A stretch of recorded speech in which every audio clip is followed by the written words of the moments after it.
விஜய் சாரை போய் நான் இந்த நேரத்தில் வந்து அரசியலுக்கு வந்தான்றக்க இந்த பேட்டி இதிலெல்லாம் நான் பேசலை.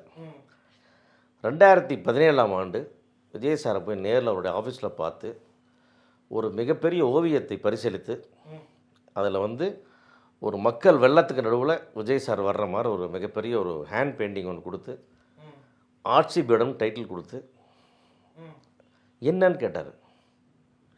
மக்கள் வெள்ளத்தில் நீங்கள் ஆட்சி பீடத்துக்கு வரணும், இதுதான் என் ஆசைன்னு சொன்னேன்.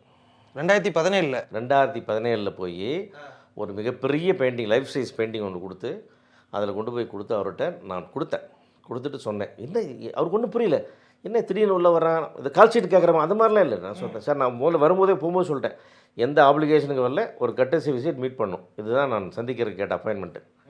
அவர் வர சொல்லிட்டார். வந்தால் ஒரு பெரிய பெயிண்டிங் வருது. என்ன பெயிண்டிங் எப்படி பார்க்குறேன், என்ன அப்படின்னு கேட்டார். பாருங்கண்ணே, அப்படியே ஒரு மக்கள் வெள்ளத்து சூழ அப்படியே வந்து சுற்றிலும் பயங்கரமான பேக்ரவுண்டில் அவர் வந்து மக்கள்லாம் அவரை தூக்கிட்டு வர்ற மாதிரி ஒரு பெயிண்டிங் பண்ணி கொடுத்தேன். அவர் ஒரு டைட்டில் போட்டிருந்தேன், ஆட்சி பீடம்னு. மக்கள் வெள்ளத்தில் நீங்கள் ஆட்சி பீடத்துக்கு வரணும் சார். ஏன் எதுக்கு அப்படின்னு கேட்டார். நான் சொன்னேன்,